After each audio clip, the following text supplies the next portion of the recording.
All right. Hello, everyone, and welcome to Rise Zion. My name is Seth, and I hope you're all having a very marvelous Monday. Now, as peace talks continue surrounding the Gaza conflict, an unexpected declaration has just emerged. President Trump has just announced that the war is over. While the fighting may have ceased for now, the region remains tense, uncertain, and fragile. But perhaps, for the first time in a long time, we may once again see Jerusalem, the city of peace, peaceful, just as President Nelson had hoped. Time will ultimately tell how long this calm will last. Still, this sudden change has caused many to wonder how these events connect to last day prophecy.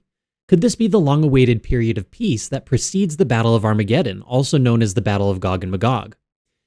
In the book of Ezekiel, chapters 38 and 39, the prophet foretells a time when Israel and Egypt will become exceedingly wealthy and prosperous, just before this great and final battle.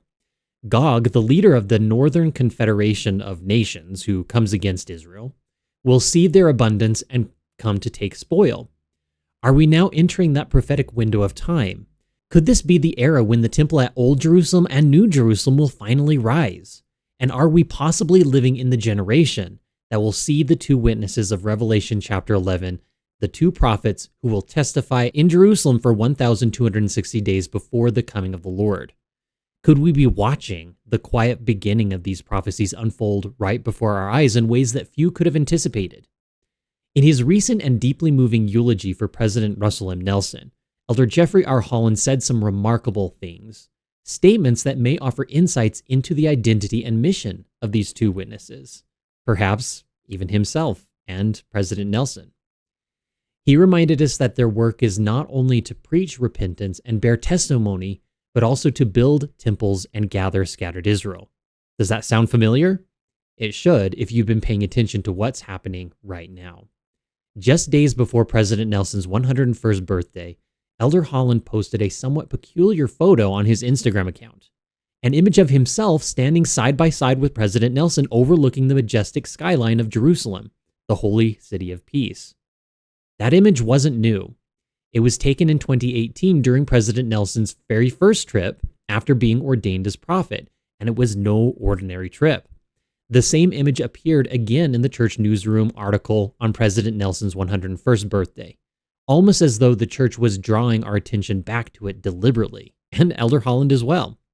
Then, just a few days ago, at President Nelson's funeral service, Elder Holland referenced that same trip once again, emphasizing how profoundly significant it was that Jerusalem, not Rome, not Washington, not Salt Lake City, was the first destination of President Nelson's prophetic ministry.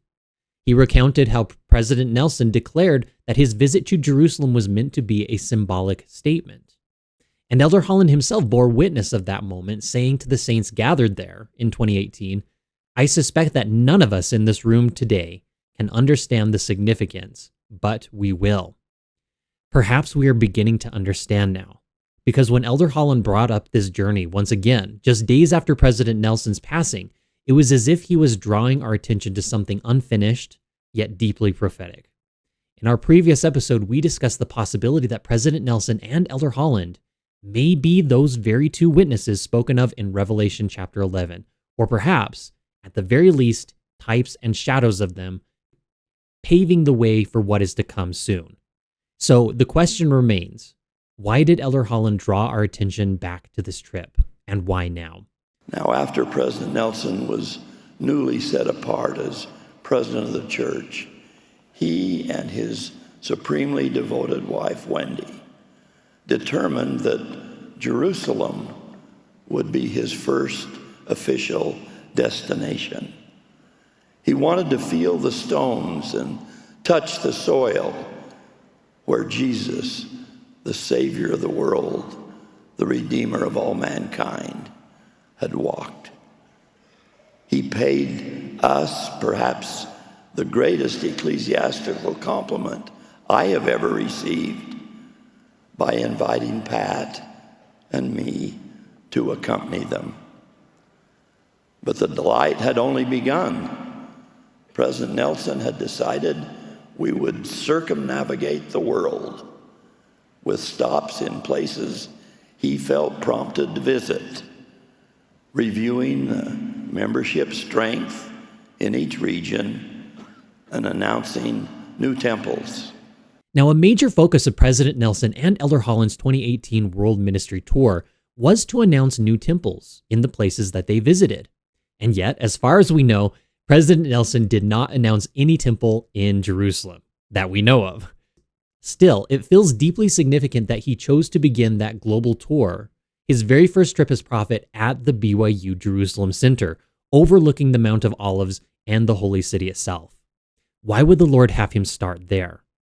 It's worth remembering that both Latter-day Saints and other believers anticipate the construction of a temple in Jerusalem before the second coming of Jesus Christ. This has been prophesied by Joseph Smith and many other prophets, and it is rooted in the writings of both the New and Old Testaments. Many expect the temple will be built by modern Jews, and indeed, we've all seen reports of the preparations that they're making right now. The breeding of the red heifers in Texas, for example, the crafting of temple instruments in gold and brass, and the training of priests to perform in these ancient ordinances. And while all of those efforts may play a part in the unfolding of prophecy, Elder Bruce R. McConkie clarified that the temple in Jerusalem will ultimately be built not by unbelieving Jews, but by covenant converted Jews and other followers of Jesus Christ who have accepted the restored gospel. He taught that this temple will be the very place from which the Lord will reign in glory. Well, one of two places, in the Old Jerusalem and the New Jerusalem. And it's very interesting to look at both of these locations as mirrors of one another. And I will show you what I mean coming up. And that's why it may be deeply symbolic that President Nelson and Elder Holland began their journey at the Jerusalem Center, a location many have speculated could, at the Lord's command, one day become a house or a temple. But how could that possibly happen, right? Maybe we have gained some new insights at this general conference. To answer that, we turn to a very interesting statement made by President Dallin H. Oaks in October 2025 General Conference. We will now move forward in providing the ordinances of the temple to members of the church throughout the world, including when and where to announce the construction of new temples.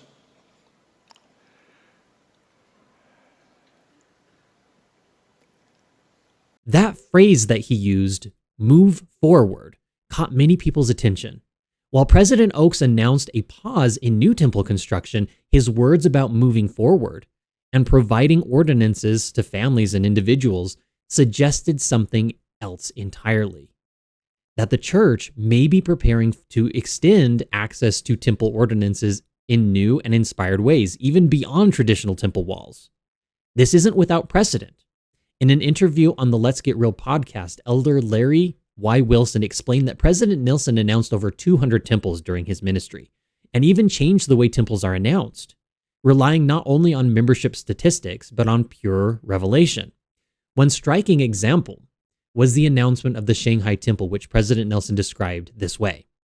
In Shanghai, a modest multi-purpose meeting place will provide a way for Chinese members to continue to participate in ordinances of the temple in the People's Republic of China for them and their ancestors.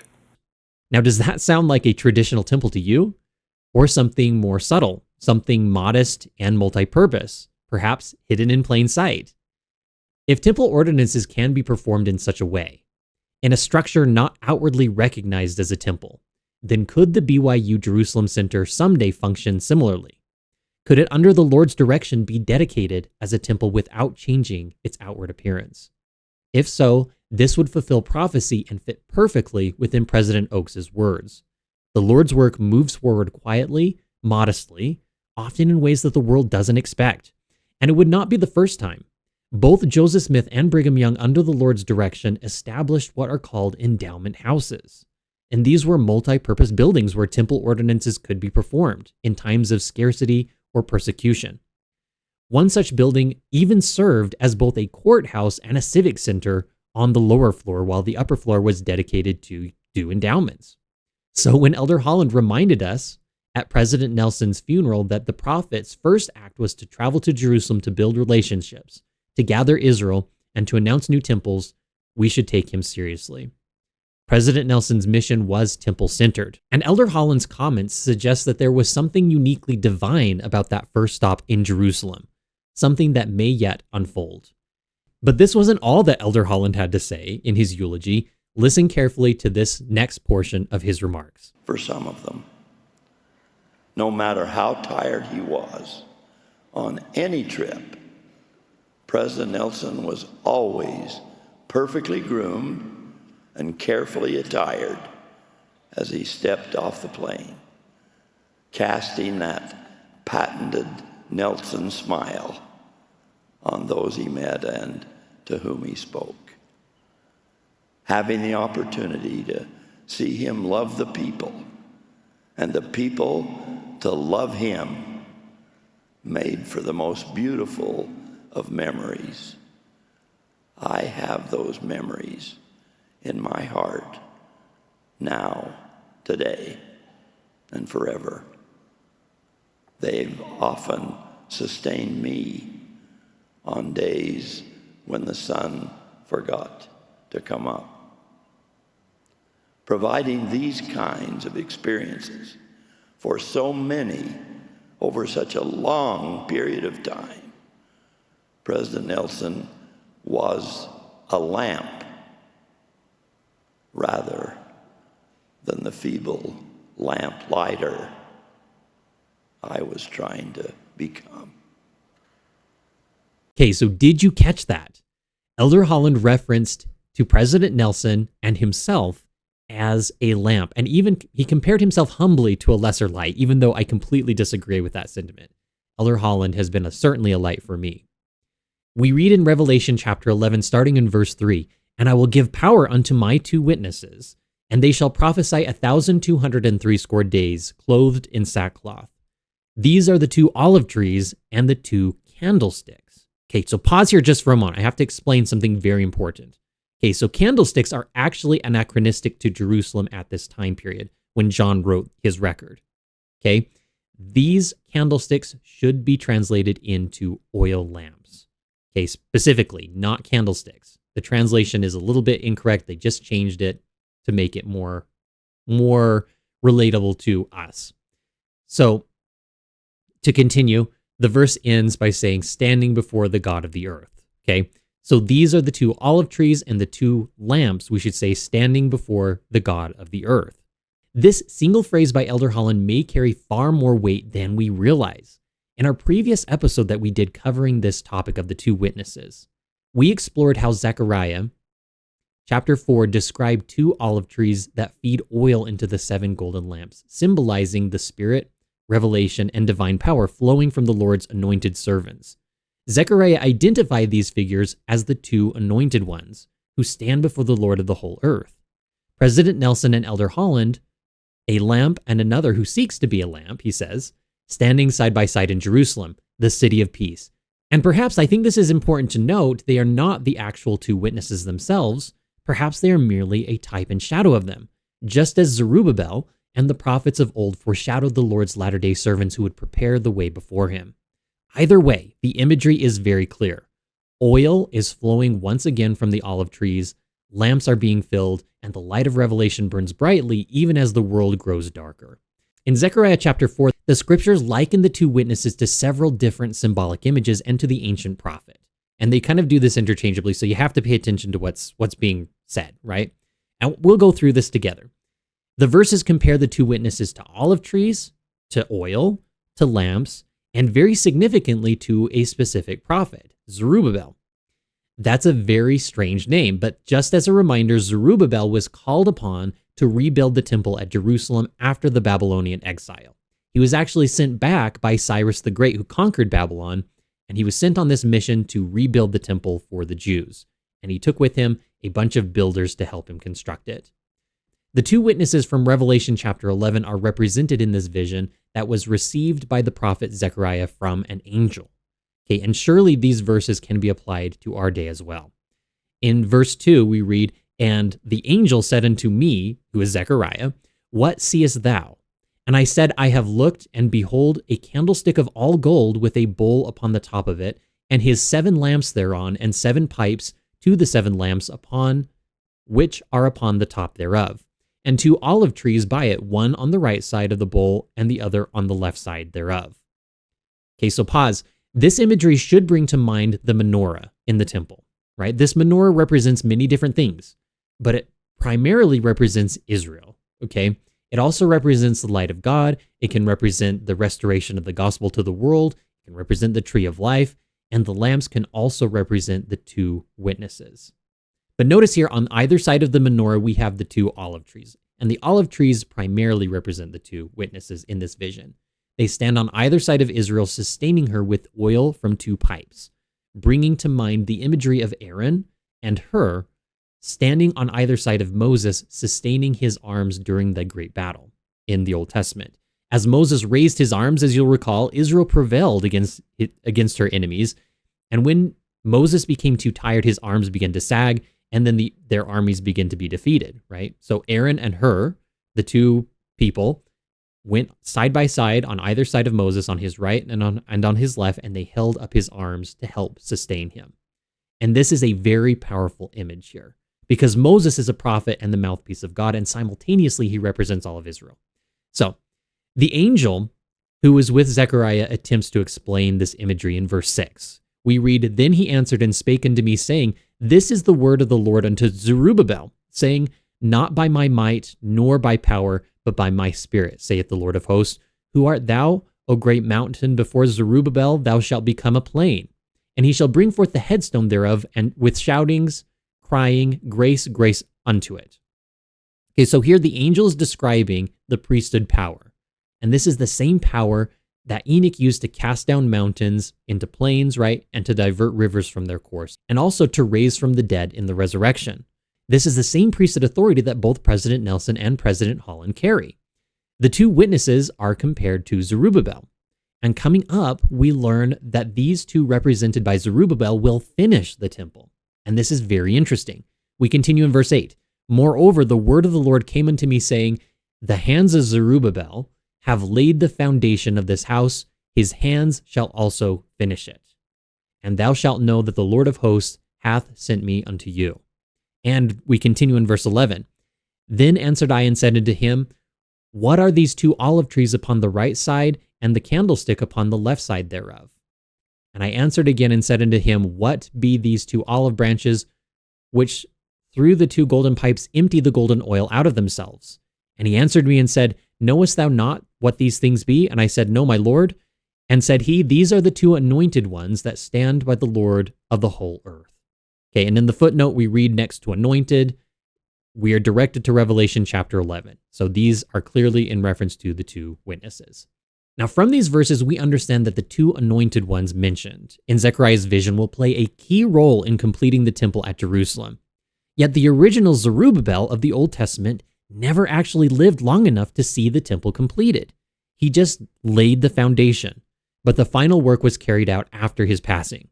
This detail feels prophetic, suggesting that Zechariah's words may point beyond Zerubbabel himself and toward a latter-day counterpart, a servant of God who would likewise lay foundations that would one day be finished by divine power.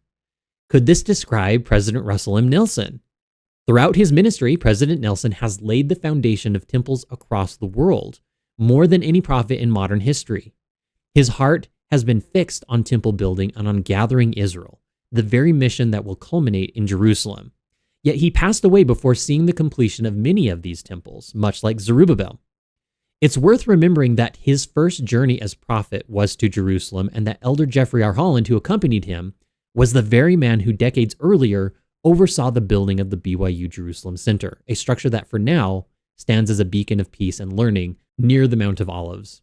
If the day ever comes that the Jerusalem Center is converted into or replaced by a temple of the Lord, then truly Elder Holland will have laid the foundation, literally. And President Nelson, even if by resurrection, he could return to finish the work, just as Zerubbabel's prophetic type suggests. His hands shall also finish it. This is, of course, only one possibility. It's also possible that President Nelson and Elder Holland are types and forerunners of the 2 future witnesses, men who have spiritually paved the way for those who will literally stand in Jerusalem and fulfill Revelation chapter 11. Verse 4 suggests that there are 2 olive trees and 2 lamps, suggesting 4 different people, not just 2 witnesses. Perhaps the 2 lamps are 2 types of the 2 trees. In either case, the parallel remains very profound. Both have poured the oil of revelation into the lamps of the saints, igniting faith and spiritual power throughout the world. Both President Holland and Nelson have stood together in Jerusalem as witnesses of Jesus Christ, just as the 2 olive trees stood beside the menorah in Zechariah's vision, continually feeding its light. Their example reminds us that the work of the Lord unfolds in patterns, and perhaps even in stages, with forerunners coming before the actual event itself. The Lord's servants in one dispensation foreshadows the work of another in the next. Whether they are the literal witnesses or the prophetic forerunners, their ministry reflects the same divine mission, to prepare the house of Israel and the house of the Lord for the coming of the King of Kings. Interestingly, Elder Holland recently also mentioned the name Zerubbabel in his YSA Youth devotional. The reference seemed almost random at the time, and it seemed to me slightly out of place. He used it humorously, saying something along the lines of, "You don't know these people from Zerubbabel," referring to friends of his from his youth who had inspired him to become the best version of himself that he could be, and even to become an apostle. But in hindsight, that small remark feels strangely significant. Could it have been a subtle echo of something deeper, a prophetic name resurfacing at a meaningful moment? In Zechariah's vision, Zerubbabel was the prophet and the governor who laid the foundations of the temple after the Babylonian exile. Yet, as we discussed earlier, he never lived to see it completed. His history, therefore, serves as a type of pattern for others who would later take up the same divine work. Perhaps then these verses suggest that a type of Zerubbabel must arise again, one who lays the foundation of the Lord's house and paves the way for the 2 witnesses yet to come. If this is the case, then perhaps President Nelson and Elder Holland are not the 2 witnesses themselves, but rather the modern Zerubbabels, men chosen to begin the sacred groundwork that others will one day finish. The BYU Jerusalem Center, which Elder Holland oversaw during its construction, could symbolically represent this foundation, a preparatory structure standing in the very city where prophecy tells us a temple will one day surely rise. Together, President Nelson and Elder Holland may have fulfilled Zechariah's pattern. The hands of Zerubbabel have laid the foundations of this house, the work they began, gathering Israel, proclaiming peace, and establishing holy places around the world. It could well be the laying of those foundation stones described in Zechariah chapter 4. Blessed are the peacemakers, for they shall be called the children of God. Those words, so often said by President Nelson, take on even greater meaning in this context. Both he and President Holland have been peacemakers in Jerusalem and beyond, showing that the true preparation for the temple begins in the hearts of the people. Turning to Revelation chapter 11, verses 1 through 2, we read that the temple will stand in Jerusalem in the days leading up to the ministry of the 2 witnesses. So this is very important because we get a sense of the timing. And there was given me a reed likened to a rod, and the angel stood saying, Rise and measure the temple of God and the altar and them that worship therein. But the court which is without the temple leave out, and measure it not. For it is given unto the Gentiles, and the holy city shall they tread underfoot 42 months, referring to 3.5 years. Okay, so that's very significant. These verses coming before the witnesses establish in our minds that the temple will be there contemporarily with the 2 witnesses in Jerusalem. Okay, so these verses are confirming that there will indeed be a temple in Jerusalem at the time of the 2 witnesses when they appear. Elder Bruce R. McConkie suggests that this 42-month period, 3.5 years or half of 7, represents the siege of Jerusalem during the Battle of Armageddon, in which the city is trodden underfoot by Gentile armies. The 2 witnesses will stand as the Lord's defenders during that time period, empowered by the priesthood and protected by divine light. If so, then before such events can unfold, the groundwork must already be laid, and perhaps that is exactly what President Nelson and President Holland have been doing. In the end, whether or not President Nelson and Elder Holland are the literal 2 witnesses foretold in Revelation, their lives and ministries unmistakably mirror that sacred archetype. Together they stood in Jerusalem, the ancient city of peace, bearing witness of the Prince of Peace. Side by side, they symbolically fulfilled the image of 2 olive trees pouring oil into the lamps of the saints, filling the church with revelation, faith, and light in a world that is overshadowed by darkness and war. They have shown us how to be peacemakers when the world chooses contention, how to heal when others divide, and how to stand as steady lights upon a hill when the winds of confusion blow. And perhaps that is the deeper meaning behind Elder Holland's haunting words in Jerusalem. I suspect none of us in this room can understand the significance of this day, but we will. Maybe that day is now.